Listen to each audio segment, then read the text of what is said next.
Usa ka pagtuo, usa ka tingog, usa ka katawhan.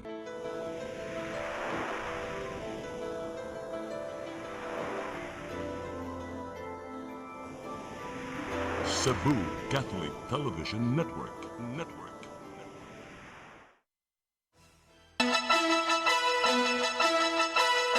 Uluhan sa mga balita sa Sayre 47. Pito ka mga LGU sa Sugbo ni patuman og preemptive evacuation tungod sa bagyong Upong. 22 ka mga flights sa tugbahanan sa Mactan og face-to-face classes suspendido tungod sa bagyo. Kalig-on sa Butuanon Bridge susihon tungod sa mga nagpundong sakyanan. Bill allowance sa mga pasyente sa mga tambalan ng iya sa Kapitolyo giumintuhan. Gihimo ng usa ka gatos ka peso. Sugbo, Kabisayan ug Mindanao, Pilipinas ug katawhan kutos maabot sa tong Sibya sa tibuok kalibutan maayong hapon. Live kita karon sa CCTN Channel 47 ug kini ang tulumanon sa nag-unang kasayuran nga angay natong masayran. Ako si Dennis Tabar. Tulumanon sa patas ng mga balita ug opinyon. Ako si Danica Caballes. Kini ang Sayre 47.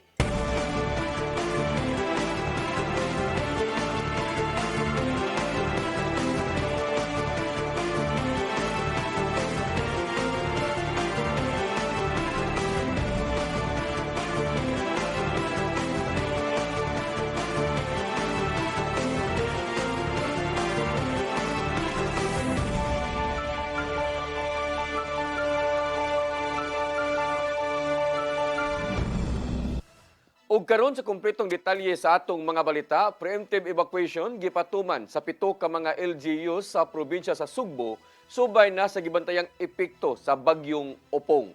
Ana-ana sa luwas nga kahimtang ang usa ka mananagat sa Camotes Island human gi-rescue sa Coast Guard. Ang kasayuran ihatod ni Gian Navarro. Ubos sa gipatumang Blue Alert status. Gihimo sa Cebu Provincial Disaster Risk Reduction and Management Office ang mga precautionary measures ato sa pag-igo sa bagyong Opong.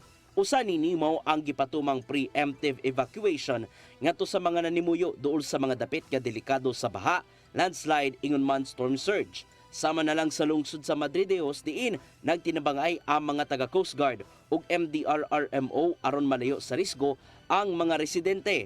Miabot ngadto sa 960 ka mga pamilya o 3,883 ka mga tao ang namakwit ngadto sa nagkadaian nilang evacuation centers sud sa pito ka mga LGUs. Sukad kagahapon, gidid-an sa Coast Guard ang paglawig sa barko ug ubang sakyan ng pandagat gumikan sa kakusog sa bawd. Apan, namising hinuon ang usa ka 35 anyos nga lalaki kagabi human nanagat sa lungsod sa Poro. Naluwas sinuon kini ganiyang buntag human naabtan sa mga rescuers gikan sa Coast Guard. Mong giatagan og dakong gibug-aton sa PDRRMO ang pagsunod sa mga mando gikan sa otoridad panahon sa bagyo. Local chief executive advisories, monitor sa tas atong weather advisories. Kung sa isultis Coast Guard, tumanon yun na kuan. So, di gid pwede nga, as of now, canceled ang mga biyahe karon sa north and even some parts of the south. They canceled the mga sea trips. Samtang natala sa lungsod sa San Fernando ang landslide nga nakaigo og gasolinahan. Apan, walay bisan kinsa ang nakalas o samaran. Giandam sa Cebu Provincial Government ang 2,000 ka mga food packs nga mahatag ngadto sa mga namakwit nga pamilya. Pinasubay kini sa kamanduan ni Gobernador Pamela Baricuatro nga himuong proactive ang pagtubag sa alarma. And after the typhoon, we'll have post-damage assessment. Then dito na makabuhat ng setong what we can do, the governor can do. Sa hagikasab sa dakbayan sa Sugbo, giatiman sa Department of Social and Welfare Services ang mga nga stranded sa Pier 1 kasukad kagabi human gisuspenso ang biyahe sa barko. Pinagikini sa paghatag o pagkaon ngadto sa mga nangatanggo nga pasahero diin sagad kanila mopahingununta sa Masbate, Leyte ug ubang dapit nga giigo sa bagyong Opong. Gian Navarro, CCTN News. Syudad sa Mandaue, padayon nga nagmonitor sa lakat sa panahon nunot sa bagyong Upong. Mga emergency units nagpabiling naka-standby. Ang kasayuran hatod ni Mary Rose Sagarino. Sa Sa Command Center, nagpadayon ang pagmonitor sa sakop sa City Disaster Risk Reduction and Management Office sa lihok sa bagyong Upong.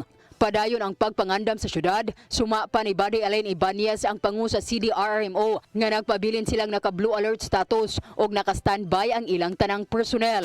Karon makita mangod nato nga nilabay na gyud ang bagyo diri sa Cebu, no? But still we're still under signal number 1. So karon 11 AM so maghuwata sa tanawon nato sa pag-asa sa ilang latest advisory.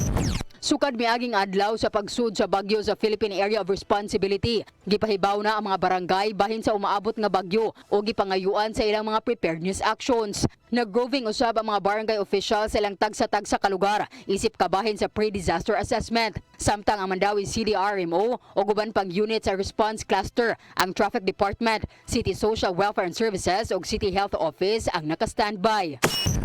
Ang ato amang direron is advisory na to this Mandawi dili raman sa bagyo, no. Ang sana is natay nakita na ganyan buntag is sa buntag naka-red ta sa atong rainfall warning, so heavy kay na siya. So dili lang ang bagyo atong gitanaw atong giandaman, pero hasta sad ang hanging habagat, which is anytime mokusog ang uwan, hindi mokusog uwan is ang mga baha. Sukad kagabi wala pa'y natala nga mga insidente tungod sa bagyo. Mato ni Ibanez nga magpadayon ang ilang blue alert status bisan og malibkas na ang signal number 1 sa syudad tungod lakip sa gipangandaman ang epekto sa habagat. Mary Rose Sagarino, CCTN News. Libuan ka mga relief food boxes ang gipanghatod na sa Lapu-Lapu City Disaster Risk Reduction and Management Office ngadto sa tulo ka mga gagmayng isla sa Dakbayan. Kini aron nga adunay mahatag sa mga residente kung mulanat og kapin tulo ka adlaw nga maglisod sila sa pagbiyahe. Ang kasayuran ihatod ni Crystal Joy Filerca. Libuan ka mga relief food boxes ang gihatod sa Lapu-Lapu City Disaster Risk Reduction and Management Office ngadto sa mga gagmayng isla sa Dakbayan nga mao ang Barangay Pangan-an, Kauhagan ug Kaubian kagahapon sa buntag. Mato ni Najel Banyasya, ang pangu sa Lapu-Lapu CDRMO, nga karong gipaubos sa signal number 1 ang Dakbayan tungod sa bagyong Upong. Ang mga gagmayng isla mao'y makasinati sa grabing epekto. Usa sa posibleng epekto sa bati nga panahon nga wa nay makaon ang mga molupyo sa mga barangay tungod kay di na makalabang sa mainland aron mangumpra tungod sa kadagko sa bawd. Maong ang paghatod sa mga relief o sa kapagpangandam sa LGU aron nga ugaling di na makapanagat o makabiyahe ang mga residente adunay maapod-apod nga pagkaon ngadto kanila. Moabot sa 776 ang gihatod ngadto sa Barangay Kaubian, 709 sa Barangay Pangan-an ug 285 sa Barangay Kauhagan. Apan sigon pa ni Banyasya nga adto pa kini ihatag sa ikatulo ka adlaw nga wa nay biyahe. Nandita karon nagsugod daog dakong bawd dili sa ihatag. Kaya naa pa may supply. Ang mga tao doon pa sila makaon. Remember, these are relief goods. Ihatag ni siya 3 days after sa kanang wa na biyahe, wa na kapanagan. Dugang pa niya nga ang maong matang sa pagpangandam ni adto pang tuig 2020 nila gisugdan. Crystal Joy Filerca, CCTN News. Moabot sa 22 ka mga flight sa Mactan Cebu International Airport ang kanselado karong adlaw tungod sa bagyong Upong. 21 niini mga domestic flights samtang usa ang international. Kung diin na po sa kanselado mga arrival flights samtang 12 ang departure flights. Ang Dakbayan sa Lapu-Lapu pabiling gipaubo sa signal number 1 ug laing 31 ka mga lugar sa Northern ug Central Cebu. Giyawhag sa MCIA ang mga apektadong pasahero sa pag-contact sa ilang mga airlines alang sa mga flight updates ug sa pag-rebook sa ilang mga ticket. Samtang gipatuman karong adlaw ang suspension sa face-to-face classes sa 50 ka mga lungsod ug syudad. Apil na ang Tri-Cities sa Sugbo. Storm warning signal sa Sugbo posibleng malibkas karong gabi o ugma sa buntag matud sa pag-asa. Karong hapon wa nay lugar sa Sugbo nga nalakip sa signal number 2. Ang kasayuran ihatod ni Crystal Joy Filerca.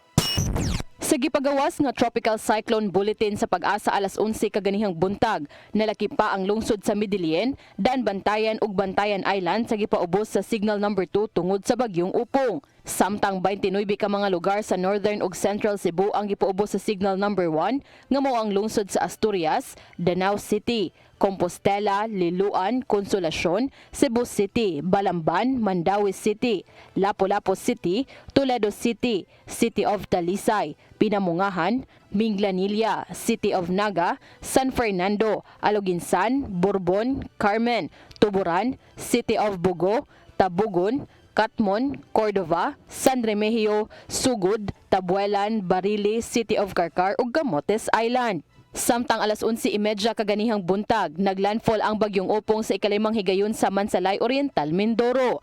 Sa gipagawas nga Tropical Cyclone Bulletin sa Pag-asa alas 2 karong hapon, wa nay lugar sa Sugbo ang nalakip sa Signal Number 2 ug tanan 32 ka mga lugar pulos na gipaubos sa Signal Number 1. Gibutyag ni Jomer E. Clarino, ang weather specialist sa Pag-asa Visayas, nga karong gabi gilauman nga anaa na sa West Philippine Sea ang bagyong Upong.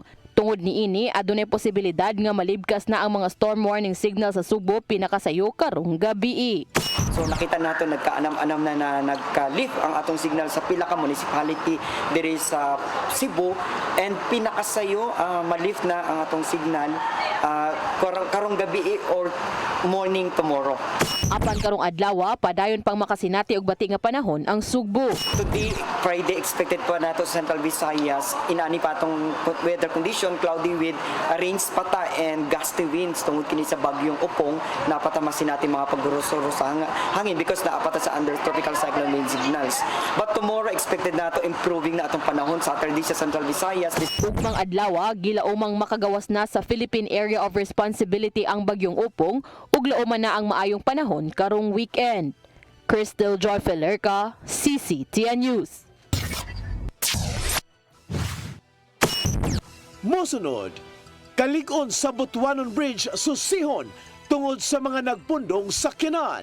Kana og daghan pa mga balita sa pagbalik sa Sayre 47.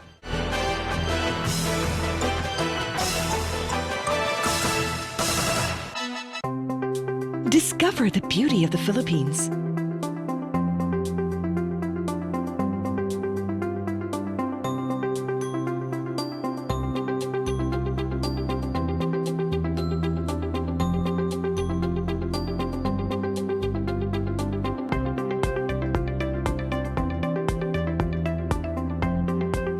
With Philippine Airlines, the country's flag carrier.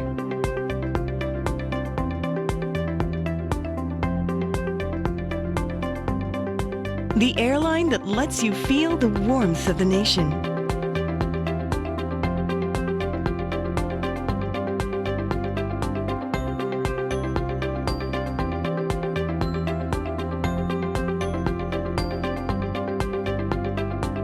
Mabuhay!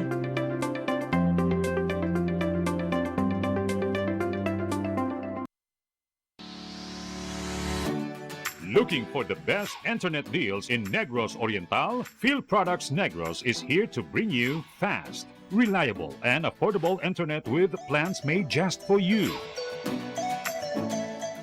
For as low as 899 pesos per month, enjoy speeds of 50 Mbps, perfect for streaming, working, or studying from home. Need more speed? No problem. Get 100 Mbps for just 1,199 pesos. 150 Mbps for only 1,499 pesos, or our fastest plan, 400 Mbps for just 2,399 pesos per month. Plus, you can add over 100 cable TV channels to your internet plan for just an additional 100 pesos per month. That's entertainment and lightning fast internet all in one. Enjoy no installation fees and start today with a 1,000 peso customer deposit. Call us now or visit our website to sign up with the Phil Products Negros. You get internet that's affordable, reliable, and local. Phil Products Negros, bringing you closer, faster. Call us at 0917-631-5240 or visit our website www.philproductsnegros.net or our Facebook page, Phil Products Dumaguete. Subscribe now. Siguradong pagkain sa buong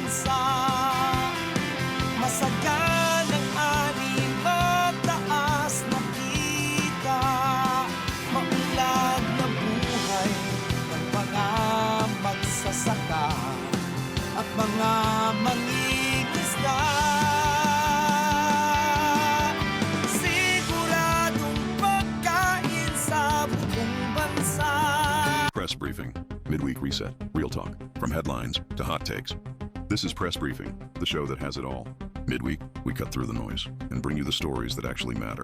News, views, insider scoops, straight from the source. Right from the horse's mouth. Politics, public issues, community concerns, and controversy. We break it down. No filter, no filler. Press Briefing. Sharp, fearless, always relevant. Brought to you by the Cebu Press Club.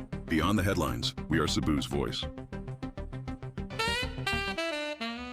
We are the voice of truth and reason in every town, in every season, with pens of light.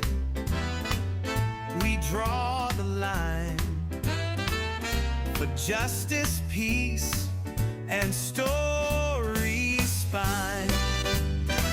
Cebu Press Club, our banner flies beyond the noise, beneath the skies. Integrity, our step for people hand in hand beyond headlines. We proudly stand.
Balik sa ato mga balita, kalig-on sa Butuanon Bridge sa atbang sa Dakong Mall sa siyudad sa Mandawi, ipasusi.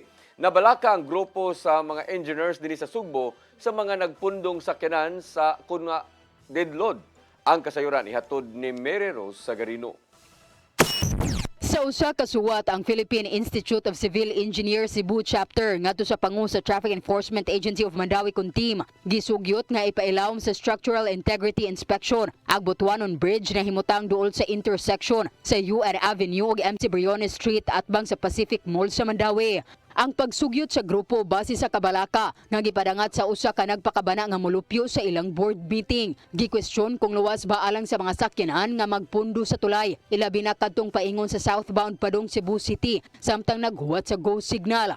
Gikumpirma ni Hil Rituya ang pangu sa Traffic Enforcement Agency of Mandawi Kuntim nga gihisgutan nila ang maong issue sa ilang meeting kauban ang Department of Public Works and Highways kun DPWH. Gisaad sa DPWH nga ilang susihon ang kahimtang sa tulay og mohatag og report.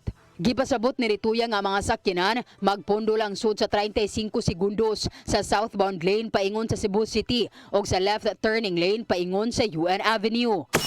If and when atuan ang iatras no kay mao man to ilahang suggestion nga dili gyud pastapan diha sa imabaw sa bridge ining stop signal, meaning moatras mi ana.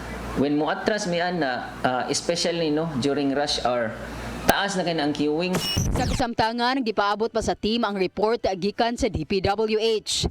Kami we're more than willing to kanang submit unsay kanang kinahanglan namong buhaton, but I think we also have to kanang ask from them nga kanang agapan lang sa dayon kay dili sad pwede nga kanang ingon ana sad nga limang ka pila na ka meters good ang katas-on ana. Mary Rose Sagarino, CCTN News. Gisugyot sa Department of Justice kapasakaan og kaso ang 21 ka mga personalidad. Apil na silang kanhi Senate President Cheese Escudero ug kanhi House Appropriations Chair Zaldico. kininunot sa ilang kalambigitan sa anomalosong flood control project sa Department of Public Works and Highways. Apil sa recommendation sa DOJ nga kasuhan silang Senators Joel Villanueva ug Jinggoy Estrada. Ingon man si kanhi Senador Bong Revilla. Tungod kini sa mga gipanumpaang pamahayag nilang Engineer Henry Alcantara, Engineer Bryce Hernandez, Engineer JP Mendoza ug kanhi DPWH Undersecretary Roberto Bernardo. Matod sa DOJ nga nihatag ang mga testigo sa ilang ligong basihan gikan sa nang aging mga hearing. Daan ang gipang himakak sa naisgutang mga elected officials ang pasangil bahin sa giingong pagdawat og kickback sa maong mga proyekto. Senador Ping Lacson nihingusog nga ipaubos sa background check ang bag-ong witness nga si Orly Rigala Gutiza. Human sa iyang pagbutyag bahin sa kickback sa flood control projects. Wa giangkon sa abogado ang pirma og notaryo sa affidavit nga gigamit ni Gutiza atol sa hearing kagahapon. Ang kasayuran ihatod ni Gian Navarro. Buot ni Senate President Pro Tempore, Panfilo Ping Lacson nga, ipaubos sa kompletong background check si Orly Rigala Gutiza human sa iyang kalit nga pagpatimaw ato sa hearing sa Senate Blue Ribbon Committee kagahapon. Nagpaila si Gutiza isip kanhi Marine Officer ug Security Consultant ni Ako Bicol Party List Representative Zaldi Co og ditugan giun sa paghatod ang dakong kwarta sulod sa bagahe isip mga basura. Nasayran ato sa hearing nga mukabat nga to sa tag 48 million pesos ang sulod sa kada dakong bagahe nga ilang ihatod katulo sa usa ka semana. Nakita ni Lacson nga sorpresa lang ang pagpakita ni Gutiza og wala sila nahibaw niini. Dako ang pagduda ni Lacson nga tukang Gutiza diin wala gila sa abogado ang pirma og notaryo sa gidala niyang affidavit. Among affidavit gidetalye sa paghatod sa giingong basura ngadto sa balay nilang ko og kanhi House Speaker Martin Romualdez gikan niadtong Disyembre 2024 hangtod niadtong buwan sa Agosto ning tuiga. Pinaagi sa record check and background investigation kun RCBI diha na mapamatud-an ni Lacson kung tinud-anay ba ang mga pamahayag sa security aid o di ba kaha scripted lang. Subay nini, hugtanong gimakak ni Romualdez among pasangil o giulagway niya nga ginama lang di ay ang istorya bahin sa gingong pagdawat og kickback gikan sa mga anomalusong flood control projects. Apan bisan pa man, nakita ni Lacson nga walay problema alang sa Blue Ribbon Committee sa Senado kung mopatimaw man si Kongresista Ko alang sa nagpadayong investigasyon. Gian Navarro, CCTN News.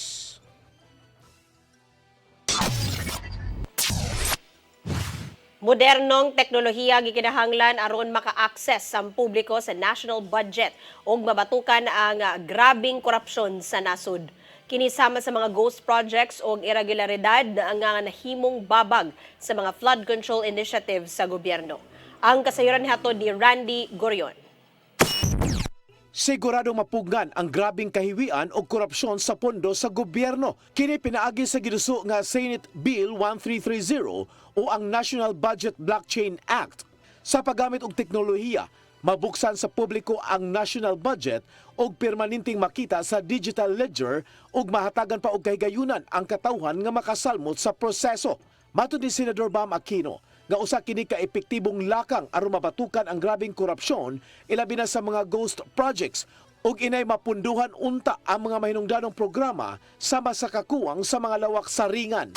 Kaya kung dito po sa ating hearing at pagkatapos po nito sa budget ay mabawasan ang mga ghost project o mabawasan yung mga flood control na hindi naman kailangan, ako po sumasang-ayon sa Chairman of Finance na ilagay na lang ito doon po sa ating classrooms na alam nating may makikinabang kaagad. Di pasabot nga direktang tubag ang balaod noon sa pagkadismaya sa publiko sa nakawkaw nga bilyones ka pesos nga pondo sa mga flood control projects samtang ang katawhan nag-antos sa grabing mga pagbaha.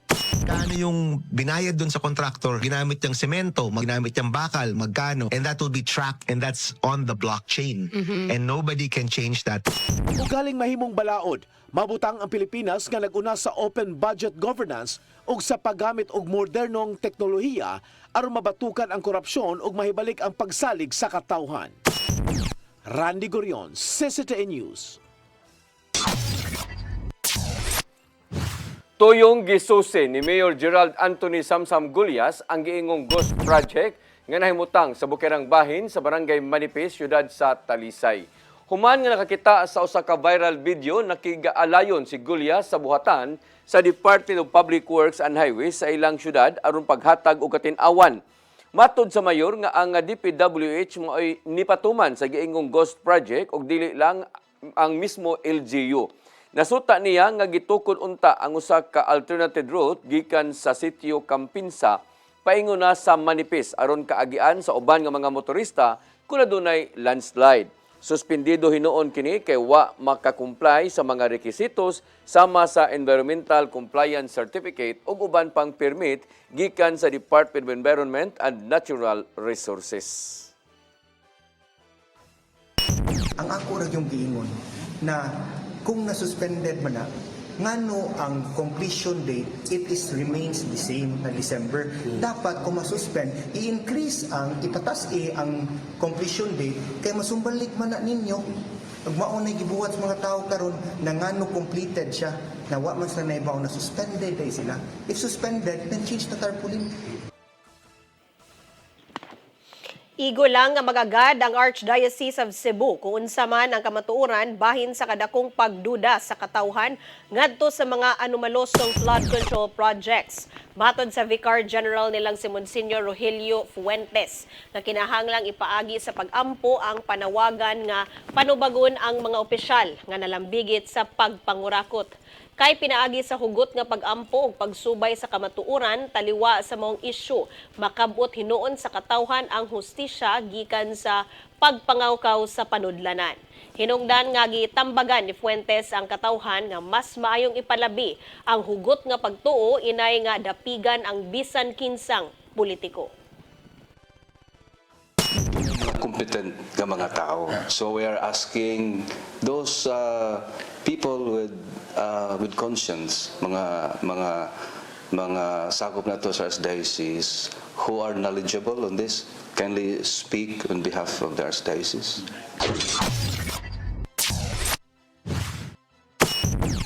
Mosunod, meal allowance sa mga pasyente sa mga tambalan ng iya sa Kapitolyo.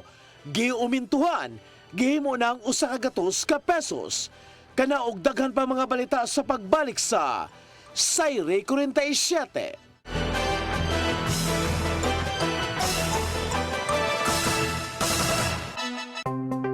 Discover the beauty of the Philippines.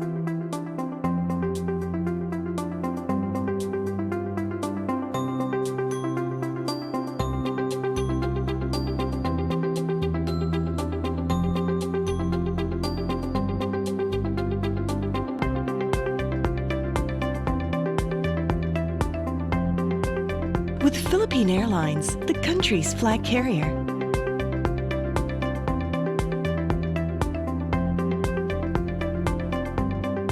The airline that lets you feel the warmth of the nation.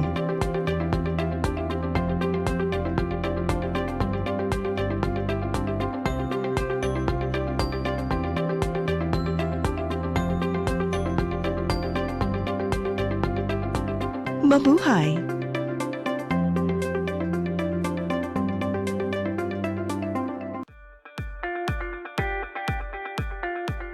Congratulations! Nunito Tatay Dodong A. Lemchua, awarded as Cable TV Maverick, Father of Cable TV in the Philippines, given by Philippine Cable and Telecommunications Association Incorporated, PCTA, from Phil Products Group of Companies.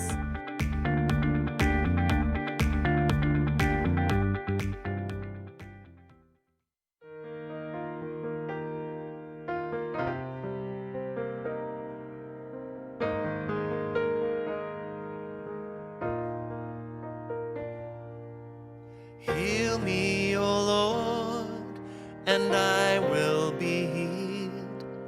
Save me, and I will be saved. Heal me, O Lord, and I will be healed. For you are the one I praise. You are the one I praise. pray. Sing it with me. Heal me, O Lord, and I will be healed. Save me, and I will be saved.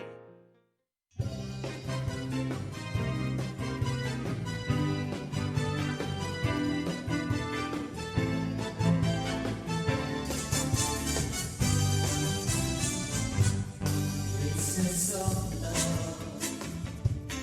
This is our community. Sing and rejoice. We are all a family. Praising the Lord. Jesus Christ from heaven. And we are one. Loving when it comes to thee. Our heart is wanting and sharing. Happiness and understanding. Unity and peace in the name of the Lord. Pray for you, all my brothers. Pray for you, all my sisters. We are all as one in the name of the Lord. This is our love. This is our community. Sing and rejoice. We are all a family. Praising the Lord. Hallelujah. Jesus Christ, praise the Lord. Together we are one. And when we come to thee, our God is loving and sharing. Happiness and understanding. Unity and peace in the name of the Lord. Praise the Lord. Pray for you, all my brothers. Pray for you, all my sisters. We are all as one in the name of the Lord. 1, 2, 3, 4. Pray for me, all my brothers. Pray for you, all my sisters. We are all as one in the name of the Lord. Ang kinabuhi puno sa hagit. Sugpil na ka, Dri, ha? Ay, paginarte! Nagdita ka! Puno sa pangutana. Bata pa gani ka kayo? Nagpuyab-uyab na ka? Kinsa man ang mga masakitin nato din ay karoon ha, kinsa! Kung si buti mo'y pasabot, Daddy. Puno sa luha. Pagpili pa, ako nga imong anak o kanay imong mga babae. Kasuko. Yung ano pa? Ano itang ka ni Papa? Apan bisan mangit-ngit pa ang imong kalibutan, aduna pa'y nagpahiping kahayag. Aduna ka pa'y kasumbungan. Mga laman, hanap na. Dear Tatay, Tunog na unlod na. Nganong handuman. Waylaing paagi aron masabtan nato ang Biblia. Kinahanglan nga doon natay relasyon kang Hesus. Hangtod sa layan natong panaguban, daghang salamat. Shalom. Tunog na unlod na.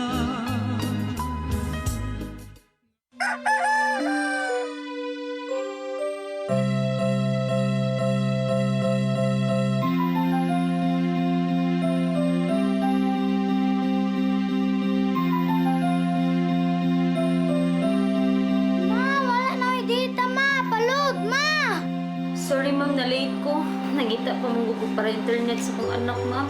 Ay, wala na yung problema. Pag sinisibo. Sinisibo, sinisibo. For your internet connection. And for the signal of your cable TV. So fast and straight that transmission to your home. Sinisibo. Sinisibo, sinisibo. Offers you to have fiber optics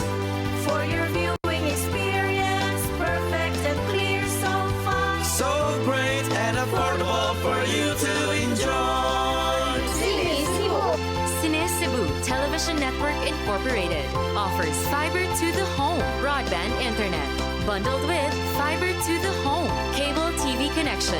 Cine Cebu Television Network Incorporated with its operation in Metro Cebu and the whole province of Cebu soon. And affordable for you to enjoy.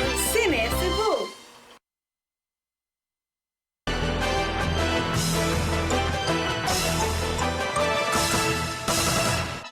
Balik sa atong mga balita, Kapitolyo miumol og grievance committee ngadto sa mga provincial o district hospital sa Sugbo. Gituyo kini aron mahatagan og pagtagad ang suliran gikan sa mga healthcare workers sa probinsya. Ang kasayuran ihatod ni Gian Navarro. Tuyong giumol ni Gobernador Pamela Baricuatro ang grievance committee nga may muatiman sa mga reklamo gikan sa managlaing healthcare workers sa mga tambalan ng iya sa Kapitolyo.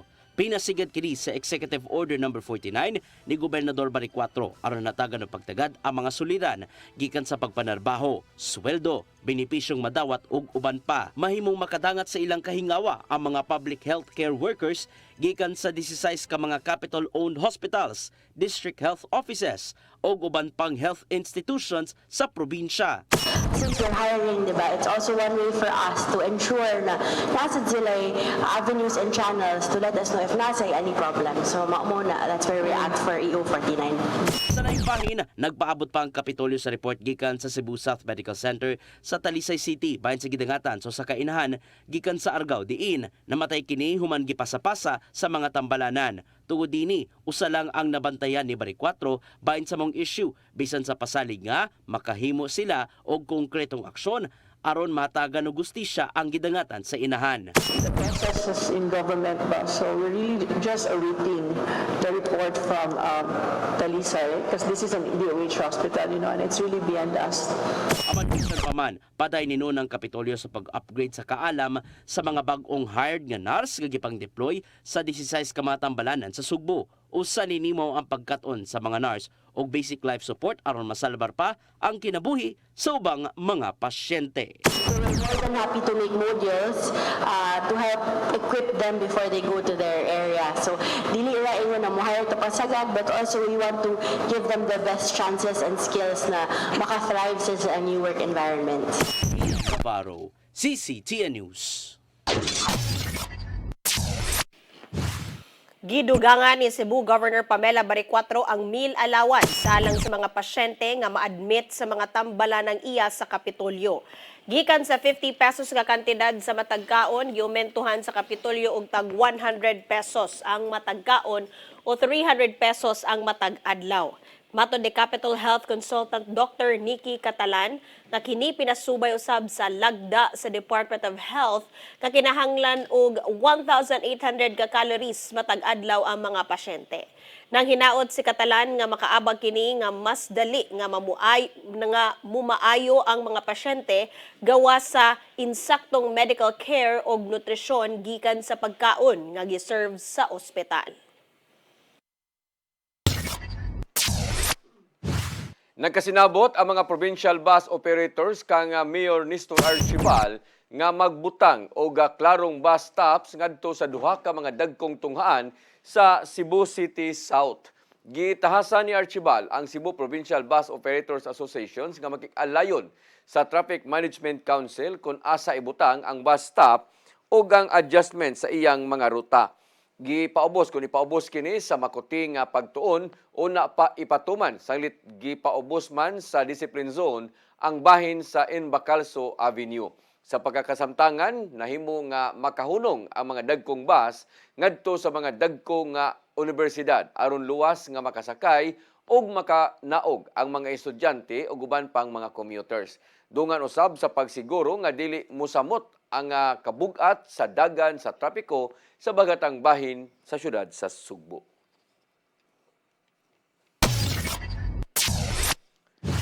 Mao kadto naglangkob sa atong mga balita sa Sayri 47. Ako si Dennis Tabar. Ako si Danica Caballes. Sangto Lunes pohon sa inyong paboritong tulumanon. Sayri 47.